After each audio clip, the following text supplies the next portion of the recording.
Donde se produce la noticia, ahí está Notiactualidad Global, noticia minuto a minuto.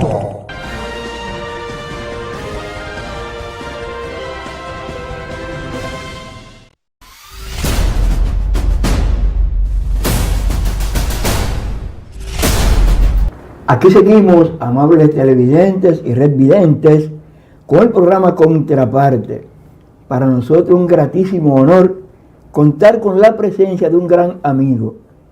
Lo voy a decir gran amigo, no voy a decir el tiempo. Y se trata del camarada Andrés Fortunato, presidente de la Fundación de Militares Constitucionalistas. Andrés, gracias por atender esta invitación. Bienvenido a Contraparte. Gracias, Vianelo y Mario.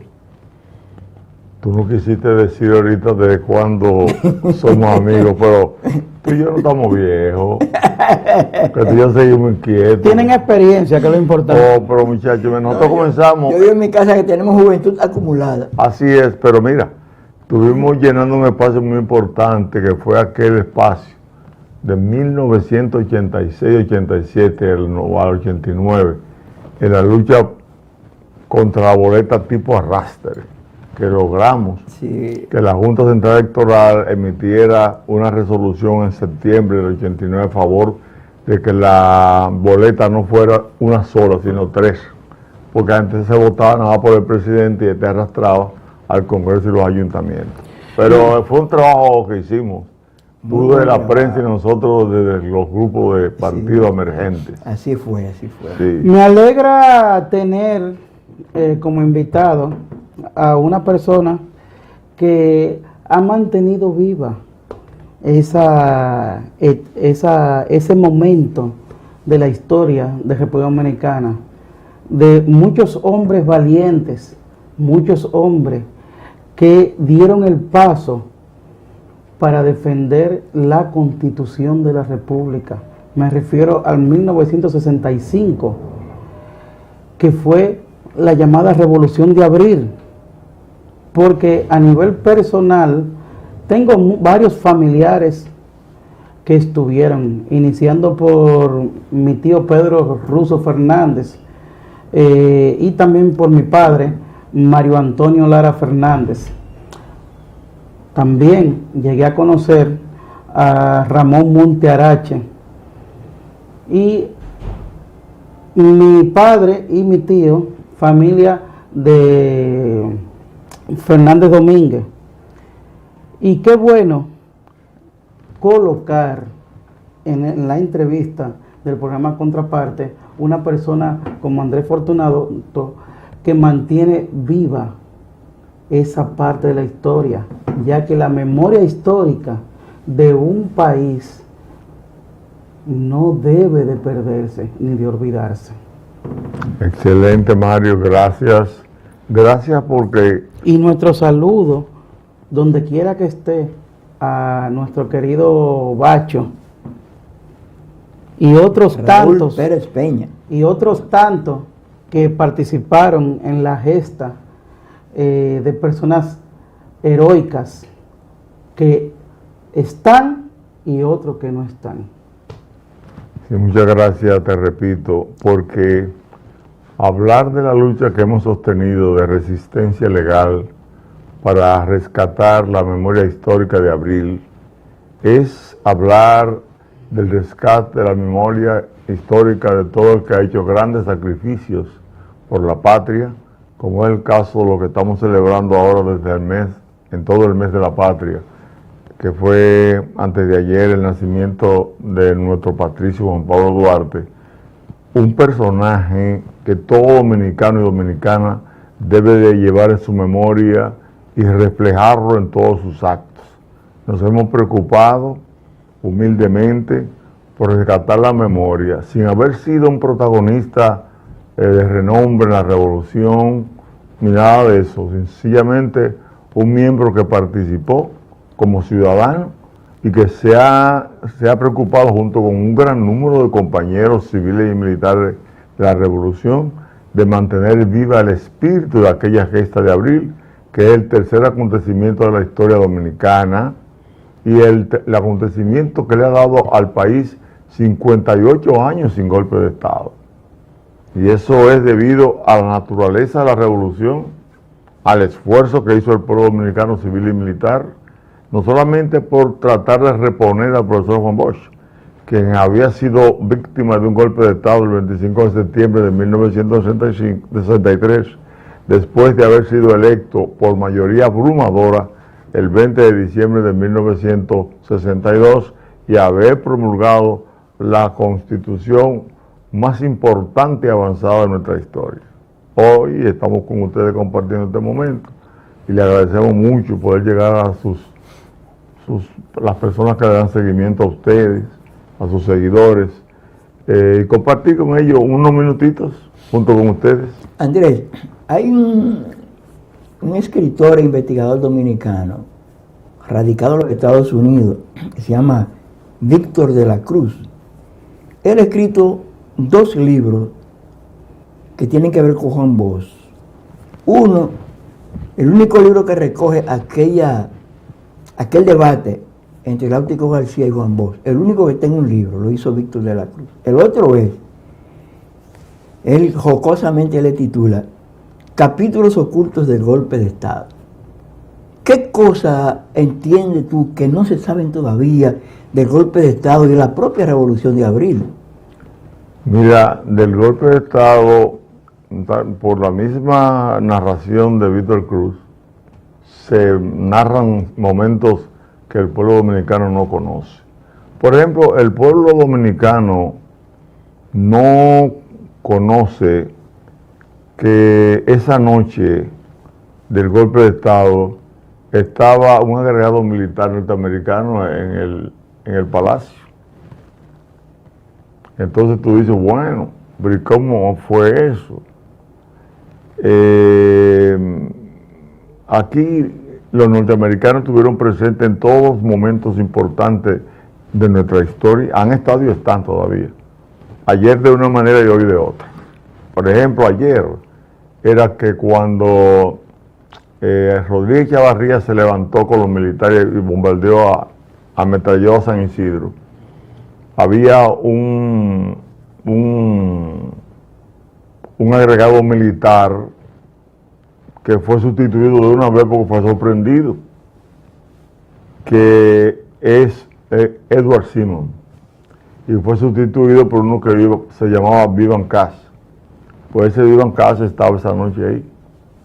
Entonces, no se sabe, mucha gente no sabe, que Fernández Domínguez, Juan Bosch lo mandó a buscar temprano, el 24 de septiembre, Día de las Mercedes, en la noche, no había aparecido, y había hablado con un familiar tuyo que se llamaba Julio Calderón Fernández, que era el jefe de escolta del presidente Juan Bosch, y no pudieron conseguir a Fernández Domínguez porque el objetivo de Juan Bosch era apresar a los militares de los jefes de Estado Mayores que él invitó, la alta cúpula militar, que él invitó el 24, porque sabía que lo iban a dar, que le iban a dar el golpe, y Juan Bosch quería apresarlo junto, y para eso tenía Fernández Domínguez. Pero Fernández Domínguez era un día de fiesta, y cuando se fue a su día de fiesta, y entonces cuando Juan Bosch lo quiso que estuviera ahí, no apareció, porque no había celulares como hoy,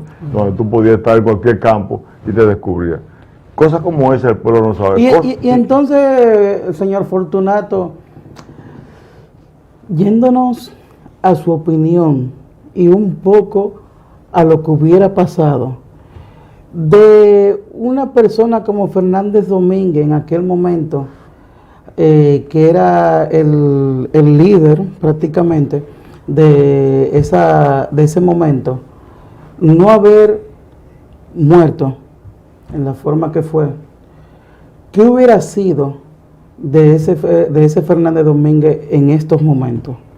Mira, si Fernández Domínguez aparece ese día y el golpe de Estado se frustra, nosotros fuéramos un Singapur del Caribe, porque el profesor Juan Bosch tenía la idea de utilizar todos los recursos que le habían confiscado a los Trujillo y ahí teníamos un Estado rico, bien administrado, y necesitaba unas Fuerzas Armadas que no estuviera vinculado al interés pecuniario, al interés de la corrupción, como había en ese momento, donde una cúpula militar quería heredar las oportunidades económicas que tuvo Trujillo. Por eso estuvieron en contra de Juan Bosch, porque Juan Bosch le dijo a los militares el 12 de julio, una reunión que se hizo en San Isidro, cuando le pidieron que le diera oportunidades para ellos tener algunas formas de enriquecerse y todo, que se persiguiera a los comunistas.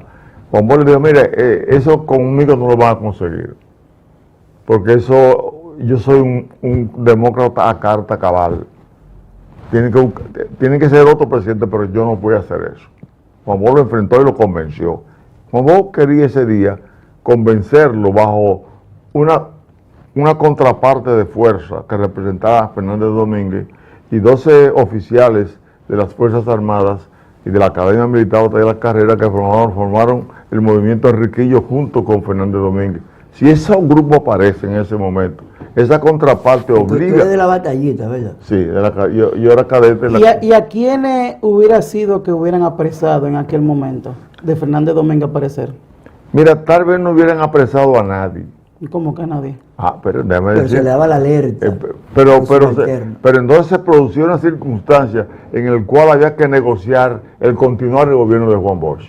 Okay. Es decir, cuando las partes se encuentran en un punto donde estamos paralelos en términos de fuerza, hay que negociar. Entonces Juan Bosch, que tenía siempre la capacidad de negociación, y lo hizo con ellos en julio, en lo que acabo de narrar, y lo hizo en muchas ocasiones, porque Juan Bosch sabía lo que se estaba exponiendo. Él se estaba exponiendo a un grupo de militares que él decía que eran burócratas militares que andaban detrás de canonjías. Llegó a decirle vagos.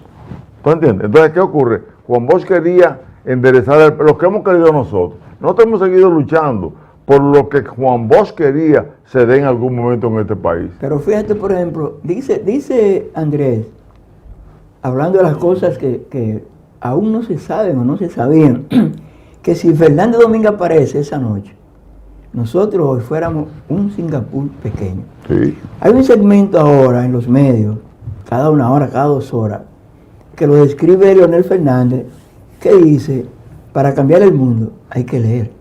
Eso que dice Fortunato, el Singapur pequeño, y vamos a volver a hablar de libros. Hay un libro de Felucho Jiménez que se llama ¿Cómo fue el gobierno de Juan Bosch?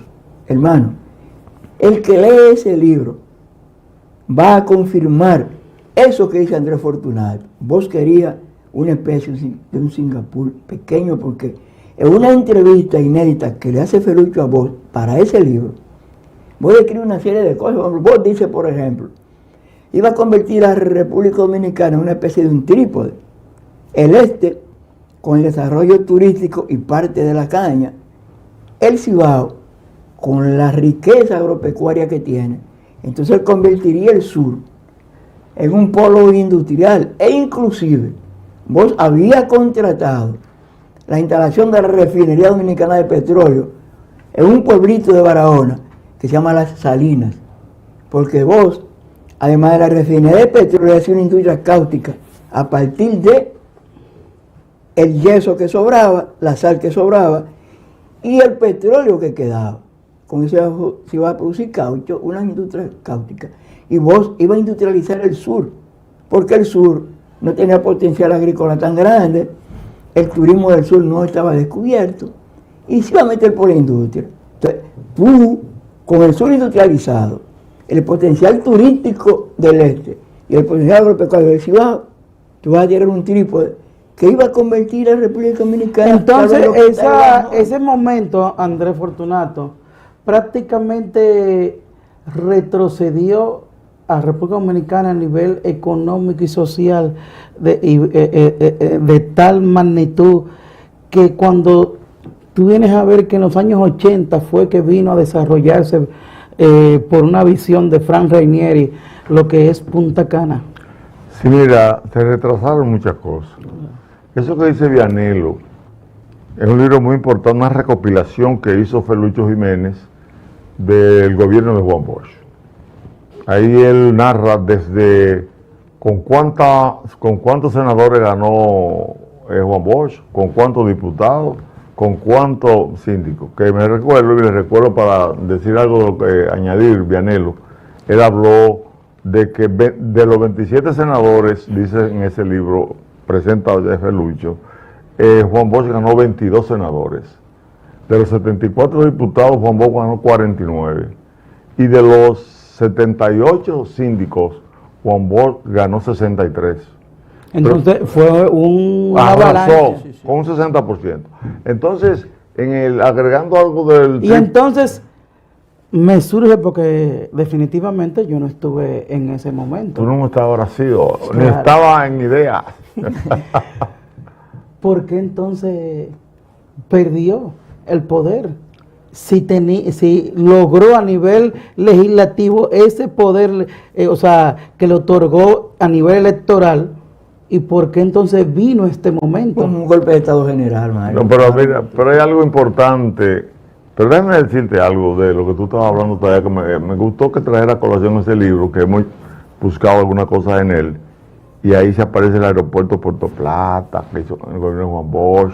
Las villas de la libertad. Las villas de la libertad. Hay muchas cosas importantes. El reconocimiento que le hizo dándole una pensión a Gilbert, Gregorio Urbano Gilbert. Sí, aquel dominicano que eliminó un soldado americano cuando en 1916, a la familia de Gastón Fernando de Ligne, ahí está la ley 14, 15, 16, que son pensiones a los familiares de personajes meritorios que habían aportado en su momento al país. Entonces, Yo creo que vamos a tener que invitar a Andrés a otro Claro, eso te iba a programa decir.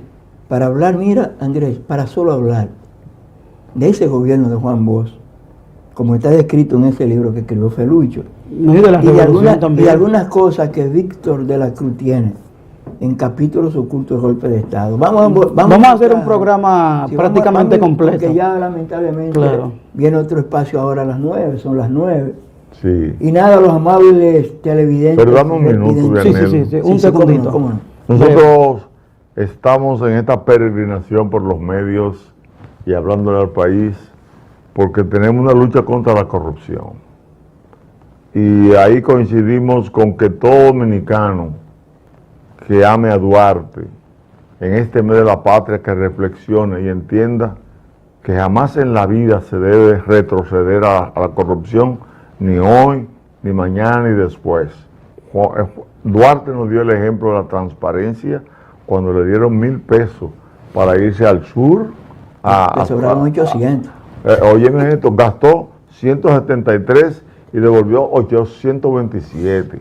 Ese ejemplo de transparencia lo queremos vivo en este país para poder poner a la independencia, la restauración y la revolución de abril en el justo lugar que... Mira, yo lo felicito, Andrés Fortunato, porque con esta palabra usted acaba de finalizar colocando palabras de Duarte, comportamiento de Duarte Y hechos de Duarte. y sobre todo el ejemplo de Duarte.